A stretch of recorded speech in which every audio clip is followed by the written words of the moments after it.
right, hi, welcome to my channel. I just want to say thank you for clicking. If you did click and find me here, this is, awesome to have this interaction, and hopefully I'll have more of them with you, and hopefully there will be a growing, fun, and exciting little community built around a twisted little show coming direct to you from, I guess, my mind, if you want to want to go down that road. This channel has been a little bit of a mental battle, trying to figure out what I wanted to do. This isn't the first channel that I've done, but I want it to be the channel, because there's been, like I said, it's been a lot in my head. It started as, oh, I'll talk about movies, or I'll, this or that, and, down the road. So originally, as I was going to redo this, I was going to do The Matrix. Said, nah. And real quick reason, love the movies, but I want to do a little bit longer of a thing, so it's going to take a little more time. So I kind of ixnayed that, and I thought, too, that was something in the 90s when I was in my 20s. Why don't I go back a little earlier and start with stuff earlier in the forming of my psyche, I guess, of the person that you are getting to see or meet, or this guy here, so I decided that I was going to do the Star Wars thing, and main reason, I seen that movie in the drive-ins when I was a small kid, like 5-6 years old. I mean, this was a huge influence, something that definitely put one of the main wrinkles in my brain, you know what I mean? Something that formed it there. Had the TIE fighter, the X-Wing, I've got characters still. But that being said, real quick brush, I decided not to do that because I wanted to go even deeper than that. Then I started thinking about, my artwork, the fact that I've been in death metal bands, and just all my interests, and just everything else that is the person that you see. So with that, there's got to be also things that cause nightmares and just things like that. And so I kind of fell as far back. There may be other things I'll be able to dig up in the time frame, because I mean, it's definitely not the only one, but this is one of the first things that caused me to have a everlasting, like, almost like when Lorraine Warren walked in and said, I seen the gloomy thing hanging, like, right on the back of my brain, you know what I mean, for years. 2000, probably around 2015, 12, 15 era, somewhere in there, I was finally able to rediscover this movie, because over years of asking people, and before the internet, you're asking, they're like, what are you talking about? You're like, don't you know the movie with the rats and the brutalization of the donkey, and you know what I mean? People are like, what are you talking about, bro? So that being said, I was able to find this movie finally on YouTube. And with that, I could finally, I was able to revisit and watch this movie. And I did it for the first time, actually 100% went back doing this video. So I decided to focus mainly on the reasons why this movie is so unsettling. I started discovering other things. There's a rabbit hole of stuff. I'm not going to focus on that. I found hidden messages. I found like 666 on the bottom of a can that is a very important piece of this movie, a dog food can. It's just the amount that's on it. And I found that researching a name of one of the rats.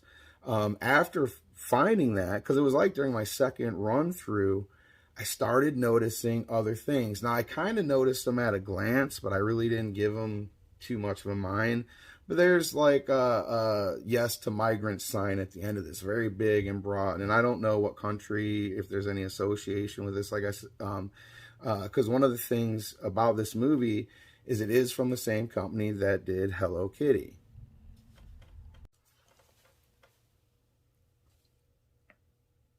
Had to wait for the pit bull to stop yawning, because he likes to lay next to me while I do this here. He's like all up in the room. So anyways, pit bulls aside, Hello Kitty, Sanrio, that's the company that put this movie out. Now, that's probably why this movie received the I guess TV time and credits. It won an award at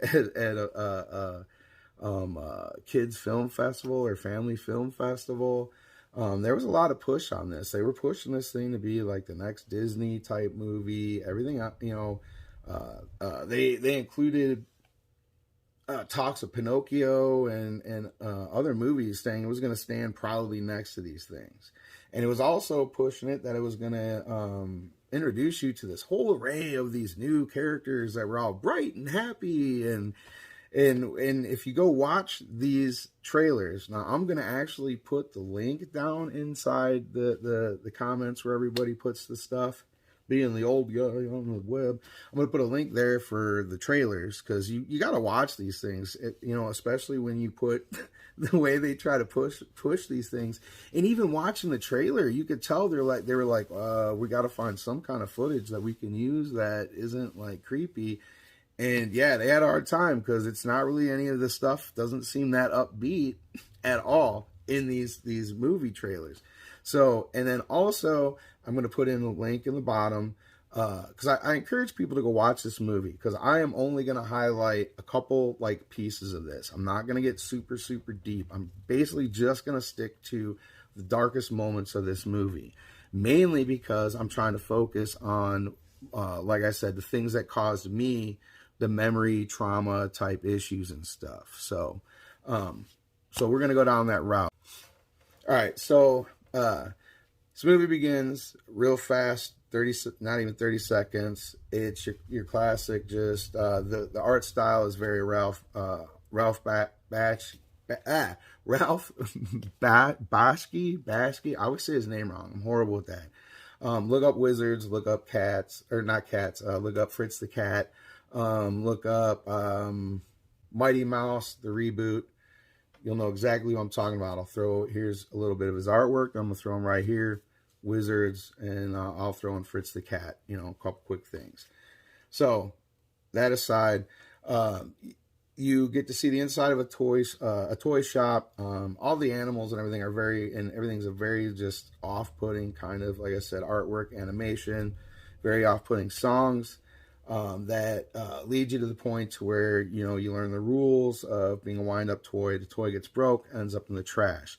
Now, there's a little bit that goes on between the trash and when these toys meet the rat. Now, there's a little bit of stuff that goes through before the two come in contact, the father and his child, the mouse and the child.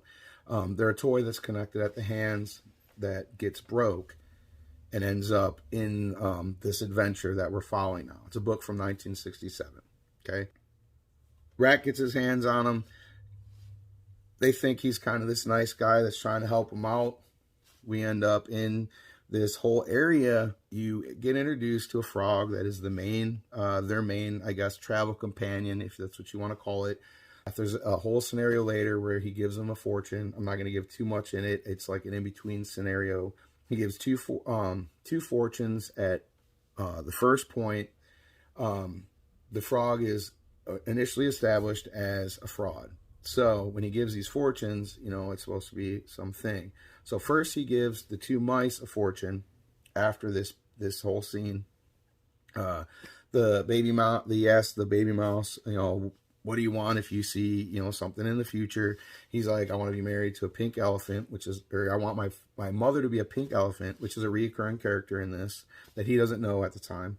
And that, well, I think he's seen it in something else. And then he wants a sister for a seal. So, the frog's like, oh, that's a pretty big order, but, hey, that's what's going to happen. And he asks the father, and he's like, I want this key because they're a wind-up toy. And he figures once nobody else has to wind them, they don't ever have to rely on anybody. So it kind of makes them free, takes away their slave bindings. Because as you're going to find out in this scene right here that I'm about to drop into for you, the toys are not treated very well by the rats. Now, this scene takes place maybe about 10 minutes in. It is not a long time before this is how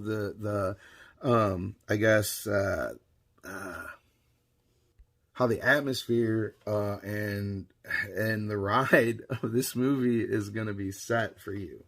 So you picture yourself sitting there as a 5 or 6 year old kid, all alone, got your, you're sitting there in your pajamas, got your bowl of cereal, and you're like flicking through, and cable was new at the time, so parents, if they weren't even paying attention anyways, they definitely weren't realizing some of the crap that was just pummeling through the tube in the early days. There was no, put it this way, if you want to date me, I was watching Pinwheel, and then I got to see Nickelodeon happen.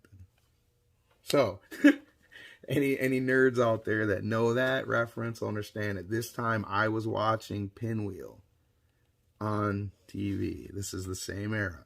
So animation time, boom, put this in, go through that whole opening slot, and I get to this scene here.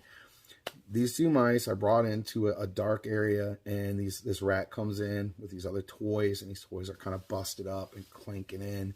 And the rat that brings them there, his name is Manny. The rat that's bringing in these toys, his name is Ralph. Ralph is munching away on some candy.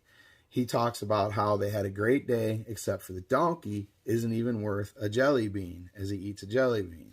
So Manny, he proceeds to basically come up to this donkey. Now, this donkey is terrified because he already kind of fell down on the ground. So he's already, you can tell, and as a kid, you're starting to feeling unsettled because this donkey's it's not like this rat's that's been nice to these other two.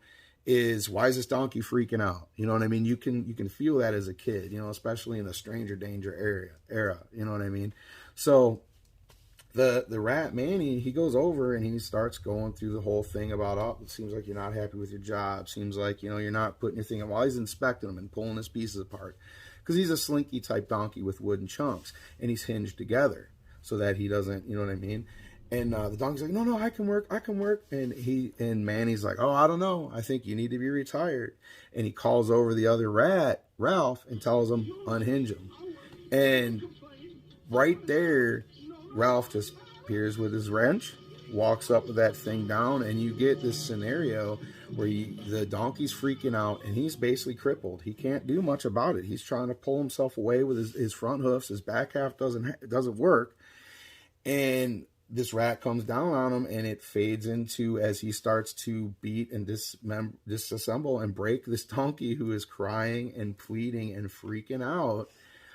It fades into a very dark shadow of what's going on while you hear it going on. So yeah, you're not directly seeing it, but you're definitely getting a picture painted very vividly through the sound, the way it's drawn, the atmosphere, everything that led up to it, of what is happening, down to the point where the donkey stops making noise and the rat throws its pieces in the trash. Now, this is a G-rated movie, okay?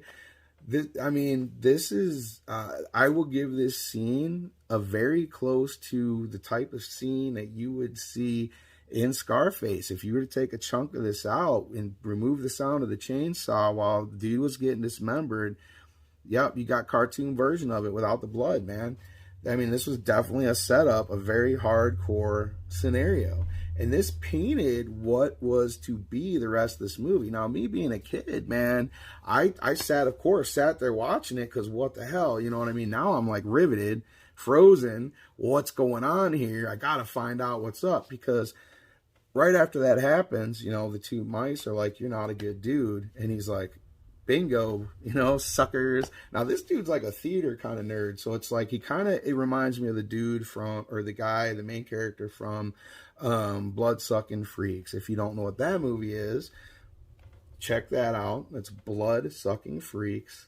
And I'll probably, if I find it, because I have bad ADHD and I have things spread everywhere in my life, you know what I mean? Not necessarily here or there, but it's something I have on video, VHS. I'll just leave this in. Hopefully down the road, maybe it might be something that pops up on this channel. But if not, like I said, this rat reminds me of the dude that runs this theater macabre that's in that movie, Blood-Sucking Freaks. So, anyways, he establishes, he's not a good dude. He tells this other rat, Ralph, that just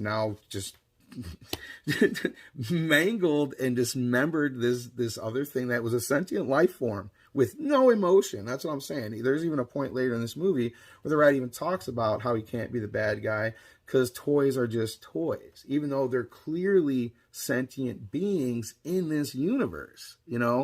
They're having interactions, interacting about love and care and family. All of it is all established, and he's had these conversations with them, so he knows they're not like some just like me type deal. So anyways, with this, he sends him on to what is supposed to be, this movie's billed as an adventure movie. So he says, Ralph, take these two, go rob the Brickle Brackle Bank. So that ends up in a whole thing where they run across the frog, where you get the fortune telling about, you know, the father wanting freedom and the son wanting the pink elephant as the mom that I talked about earlier. So that scenario happens where they group up with the frog, and from there, Ralph continues on and goes to rob this place, where he ends up getting killed. Now he goes in and he's like, give me the Brickle Brackle.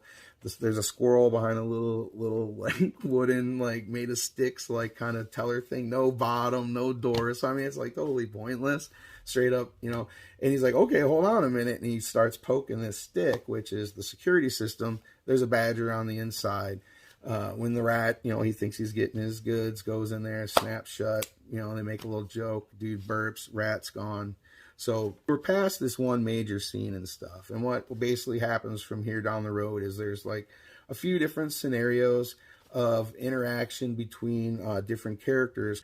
There's a bird throughout this movie that is basically a town crier that gives, you know, news of whatever's going on. At this point, you're first introduced to him.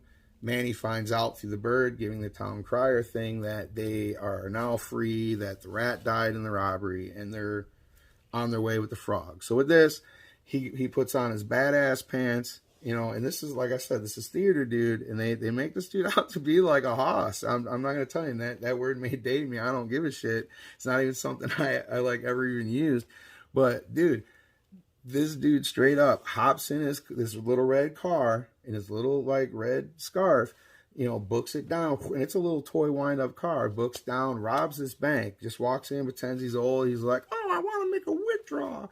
And the squirrel's like, oh, man, what would you like? And he's withdrawing. He's just like, Brickle Brackle, wham, and just clubs this squirrel, takes it out, and then like does the whole alarm himself. And so when the badger's ready, he opens his mouth, he sticks a stick in, wrecks the badger, takes the Brickle Brackle, gets in his car, and goes and hunts down his toys. I mean, this dude's like straight up, it's like pimp rat, like theater, like badass, you know what I mean? And this is supposed to be like a kid's movie.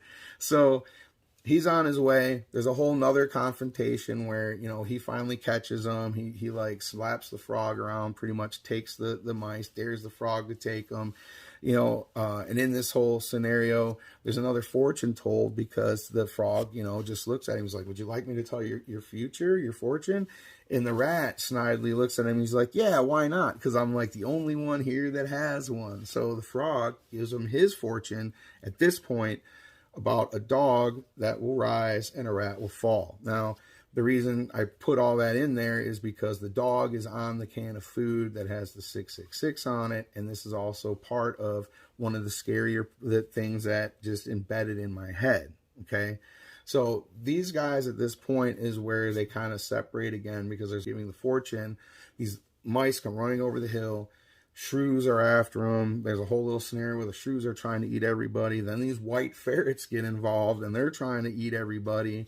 The rat gets dumped into the river. The frog gets the two mice in a car, and they're trying to take off, and a ferret starts chasing them. Then these two owls get involved, and an owl snatches one of the ferrets, then snatches the frog off the car, who's still in his glove, by the way. He's wearing a glove for some reason.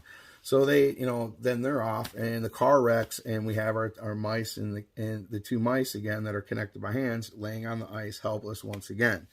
So with that, the frog ends up surviving this because he falls out of the glove during one of the birds' announcements, the town criers again. So the frog's fine. So at that point, you know, just to run this story along, the mouse and the child meet a parrot. She's green. She introduces the rest of them to her troupe. They're a theater troupe. They're trying to explain to the mouse and the child what they do. And so the whole subject of the seal sister is brought up.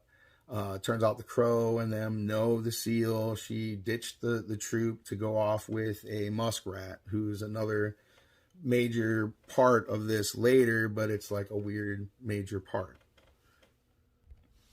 So during this discussion, like I said, they find out about the whole being able to be self-winding because a muskrat is the one that makes it happen. He can do it. They get kind of forced into doing this show, badger thing, which is basically a rat trying to collect rent. You must pay the rent. We got to pay the rent. That type of deal. And this other play that the Crow wants to do, which is the Infinity Dog thing, which is about the cans of dog food with the dog on it, the infamous dog that's coming up. Play. The bird forces the two mice into it, where they're getting questioned by these two crows, popping back and forth in between in and out of these dog food cans. They're answering the questions. The crowd isn't digging it so much. So then the rat shows up. Manny, she throws the rat out there. There's this whole little scenario where he's trying to, interact on the play so he doesn't get mobbed, and they just wreck him with tomatoes. The bird, the green bird, takes the rat or the mouse and his child in the chaos, and they take off. She then brings them to the muskrat, who we meet, who kind of makes this kind of deal with them after this weird interaction with them. He wants a tree chopped down to get rid of a beaver dam so that it'll take away the water in the lake that he's in and make his property better. I had to stop for a minute. The boys drinking over there. The fun time of recording and editing, and he's like, I'm gonna go take a sip right here in the middle of it. You got a 95-pound pit bull that wants to drink water and then trying to come over and get on your lap while you're trying to talk about stuff. It's kind of like crazy. But anyways, let me see. He threw me off track here. What was I talking about? So this whole deal that he makes with them cutting down the tree, it's a pretty long, drawn-out scenario of a really bad song that lasts probably like 5 minutes, of them two basically, literally, because they're holding hands over the handle of an axe, and the father walks forward, pushing this spring until it finally makes it's slammed back, and the axe hits the tree, and it makes this sound. And they do it for a very long time. The scene, because they even drag it out between seasons of they start out, it's winter, and by the time it finally reaches the end point of this whole scene, it's spring again, and in that point when they're doing it, there's the whole scenario like I was talking about, where the rat Manny, as he's hunting him down, he's riding the pink elephant, and he's talking about how the scenario I talked about, where you get to see how they feel about toys. This is where he has an interaction with himself about how can anybody find him bad? They're just toys. Oh, they're just toys. And the rat's like, you are the pink elephant's like, you are the villain. And then he has his little fit. Finally, at this, the end of the scene, Hawk intervenes, comes down, snatches up the toy, which forces the axe into the tree, smashing the tree down, which finally comes down, breaks the dam. Now in this, I know I'm trying to say it slowly because it's a lot to follow, but this tree comes down, smashes a dam. The frog that's up in the tree gets washed away with that, while our mouse and his son, the toy, they get taken away. The frog sees the hawk take the other two, and then he sees that this is the seal poking its head out, and then he's like, you're the seal, So with this, that's where we now enter one of the dark, two scenes that lead into that are two very dark nightmare scenes. And this is, how these play out. The hawk tries to eat the toy, drops the toy into a lake. Now, they sink down. Catfish tries to eat them, spits them out. They're sitting there in the mud. And the father's just looking at the son, and they're like, oh, this is how it's going to end. This can't be how it's going to end. We're just going to sit here and rust and die, basically, in a lake, because nobody's ever going to find us in here. We're super deep down. And on top of it, the can with the dog is, down there with them, just kind of sitting there a little bit off in the distance. And a turtle now intervenes and starts to have a whole conversation with him. Now, this turtle is talking way above its pay grade for this movie, is the only way I can put it once again. It's all a philosophical, conversation. We find out that the turtle is the one that wrote the play that the Crow wanted to do, based on this, the infinite dog that we see on the can. And as this turtle sits in his mud, going nowhere, just thinking about, life and everything else. Now, the toy these two, they want to get out of here. So when they first meet him, they're like, hey, can you wind us up and, take us up, please? And he's like, gives them this whole big philosophical like thing that leads back to how, if they were, anywhere, they're the same place as everywhere. As we sink into the mud, we're just, it's all this stuff that's really just a lot to try and follow. And especially if it's a kid watching that can't sit and pause and rewind that crap and start looking it up. You know what I mean? So this whole scenario boils down to that he tells them just to try and see if they can see into infinity and find the final dog in infinity. And so this is where we hit the scene, another scene that just kind of fried into my head. Now, it's already been leading up to with the way this turtle's swimming around them and just kind of, it's a very like anxiety-inducing like situation. I mean, a lot of the movie is, but this definitely is up into now this mouse, the son, the child, is staring at this can trying to count the dogs in this portrait. But it's got like these big blacked out eyes, like, and it's all like smiling, and it's supposed to be like happy, but it's got a human like look to it, and it's very disturbing. It's pretty much, dude, something that kind of, the only thing I can relate, The Shining, when the dog and the guy are in the room, the dog kind of like, when I seen that movie in like the 4th grade, that kind of like hit me back with like a thousand, like the dog, you know what I mean? Even though it's not the same dog. Anyways, they're sitting there in this pond, and this child is sitting there counting 1, 2, and you got as this dog is like steadily moving towards you, and then he's like loses count and starts again, and starts down this journey of infinity that he's trying to, you're like looking at it, it's like, oh shit, man, imagine if this is how you were going to spend infinity, trying to find infinity. That would be like, what the hell, trapped in the bottom of this pond in the mud. And this dog, it just, like I said, it comes at you more, the shadowing on it gets like more and more to where it's like very unsettling. And it just like, it's getting bigger, and it's coming at you at more rapid rates. So finally it comes to just a solid white square. And then the paper rips. And then you see the silver of the can. And then the mouse sees itself in there, the kid mouse. And the son, he's like, Dad, I think I found it. He's like, what do you see, son? He's like, it's us. I see 2 beady eyes and this and the whiskers. And then there's this seal face. Because out of nowhere, for some reason, they knew, the seal knew where they were. So she went down there, tied to the Fisher King, pulls them out of this whole scenario.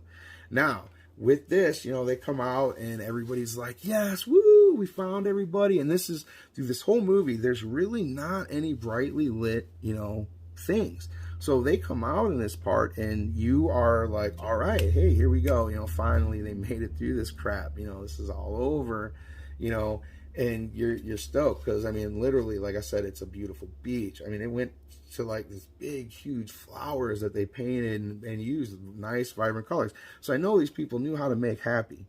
The people that made this movie, I know they knew how to make happy, and they made happy so they could rip it and make it bloody. And this is where it comes to number 3, okay, or 3, as I do 2 fingers. Number 3. So everybody's celebrating. Next thing you know, out comes the rat that's been hunting them down throughout this whole movie. Okay. And he's like, hey, there is no happiness. And the frog now tries to man up, or, whatever you want to use, tries to toughen up and protect them. And the rat hits him with a rock, straight, just boom, blips him right in the stomach, like, bitch. I mean, like I said, dude, they make Theater Rat, he's like a hoss. He's just like, Honey Badger ain't got shit on Theater Rat, man. It's like, Theater Rat don't care. That's all I gotta say about this dude, is they make him such, like, he just don't, it does not give one. So, like I said, he just blasts this frog, knocks him into the pond, okay? And he proceeds to walk over, and he grabs this toy rat and child. Now, mind you, there's other people around, and he takes this toy and slams it into a rock, and you just hear the kid crying as it bounces off the rock and it hits the ground. And then the kid's crying, and the father and the kid are looking at each other because they can't do nothing. They're completely even more helpless than the donkey. I mean, they can't, their hands are tied literally, and they're laying on their sides unwound. They can't even move their feet. All they can do is lay there and take this now brutal beating that is about to happen right before my little 5-year-old eyeballs. You know what I mean? So from, like, say you're looking at me right now, this perspective with a rock, this rat proceeds to pummel this pair, this child and father. You only hear the child crying out. Father doesn't make any noise while this is happening, okay? And right before the smash, the child looks over and sees the pink elephant who's missing one eye. I think it's this eye, looking at you, and a tear, coming out of it while it's looking. And it's all, mother? And it wants to reach, but it can't because it's stuck. Can't move. And then smash, smash. And dude, I tell you what, it was like nightmare to almost like you thought it was going to be okay. Then you see this dog and you're like, what the hell? Then you see this beautiful painted scenario to you as a child. Every time you see something like that, it's supposed to be a place of safety and joy to smash.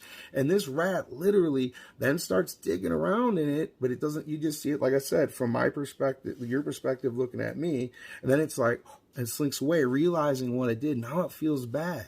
So then you get this whole melancholy. Everybody's like, oh, and then they put all the parts on this piece, and you get to see this busted up, dismembered, father and son sentient creature that you got to see the other one get tore apart. You got to see these guys get smashed to pieces. They bring it to the muskrat, who after some coaxing and everything else decides, he puts them together with this whole scenario, and they end up being two separate, pieces. They do live, you know what I mean? So it's not like, they actually kill them. Like it kind of, I don't know which is worse, like in like some of the Disney things where they lead up and it ain't so brutal, but they off them and they off them and they ain't coming back, or where they brutalize somebody so bad and they come back, or when they kind of ha-ha and they're laying there and everybody's like, you son of a bitch, you scared me. This is brutal because I got to see, you know what I mean? It's like the whole Psycho bit where you don't see shit, but you see shit, especially as a kid. Okay. So that, so they live, it's not like they wipe these two out and take them out and that's the end of this movie and whatnot. So they plan their revenge. The rats are now living in a dollhouse, having this party. They reunite with the bird from the theater group. They make this plan. The theater bird distracts the guards by doing the striptease dance in a kid's movie, and I'm just like, okay, yeah, all right, cool. It's kind of weird. So they, and right after, they get the elephant free, the child mouse runs, gets the bird, and she like helps hoist them with the kingfisher. And while this is going on, they're in a dog food can again, which is the elevator. And the dog's head, the rat sees it, Manny, and he's like, and now mind you, there's this huge party going on in this mansion, okay? Like, there's like all kinds of crazy scenes and everything else with rats getting drunk and just dancing with doll heads and debauchery everywhere. And I mean, it's like, okay, gee. But it's this coin that the little mouse has on a necklace that he gets dropped to by the frog at one point when the owls grab him earlier on, and he's been carrying this thing forever. Well, it gets knocked free, falls and smashes the front tooth right out of Manny. It's just like, and he's just like in his mouth, and he's just like there, and he's like, my teeth, and he's like, what is a rat with all his teeth? Goes into this whole scenario and like pretty much melts down because now he ain't got no teeth. He just got lit. And now this is another reason why this movie reminds me of Ralph Bakshi. If you go watch like Fritz the Cat or some of these, there's these real chaotic fight scenarios where just like people, this rat, the black rat that's, got the blue voice, he goes running down the stairs and he's like he's like, I ain't going out like this, waking everybody up, and it turns into all this crazy bongo, crazy music, and everything's going crazy, and rats are running everywhere, and it's all blue and black, like highlighted stuff, and it turns into this whole, like, when they would have just kind of got away, it turns into this whole scenario. Now they're like, oh crap, so they tie the string, that's tied to the elevator too, because the rats are in a dollhouse that they've perched next to train tracks on one of the lights, and right across is one of the, there's a thing, a sign, one of the signals that go up and down. So they tied that, the elevator thing, to that, and a train comes, bing, pulls it down. Next thing you know, rats are getting dumped in front of the train, so all of them pretty much get wiped out except for Manny, who's now laying toothless down next to these railroad tracks. And everybody like comes, you know, all the toys that were with them, they all come and look at him, and they're like, whatever, they turn their back and walk away, except for the child, who takes, and he goes up and he gets the coin and hands it to Manny. And Manny looks at it with his, after he's like creeping away and acting like, oh, don't beat me, like he's, you know, over dramatic when someone tries to walk up to somebody and they do that. He's totally got that going on. And the mouse like hands him the thing and then starts to walk away, and then Manny goes to reach, and then the mouse turns at him, and Manny looks at him like, kind of like, do you really care? And the mouse smiles at him, and then they go to the wedding of the father marrying this pink elephant. And it's the end of the movie pretty much at this point, and it's just this very bizarre, like, ending credit where the frog's on this pedestal and it's all going all over the place, and he's all like floppy and very psychedelic, and the toys are going everywhere, and we hit the end of this movie, you know. So like I said, it's from beginning to end, it's supposed to be this adventure movie that they very like highly like put out a campaign for. From what I've seen, dude, there's a lot of TV slots on this YouTube channel I'm connecting on here, and please check it out. Give support to the guys that put, you know, up the stuff here that I'm going to put a link, because most definitely, you know, they put their time in to do this. So go check it out and watch the movie. But like I said, this movie was one of the things that, you know, a lot of us Generation X kids, when we talk about like a lot of the weird, creepy stuff, where you see these creepy pastas that, you know, pop up about like Candlewick Cove and stuff like that.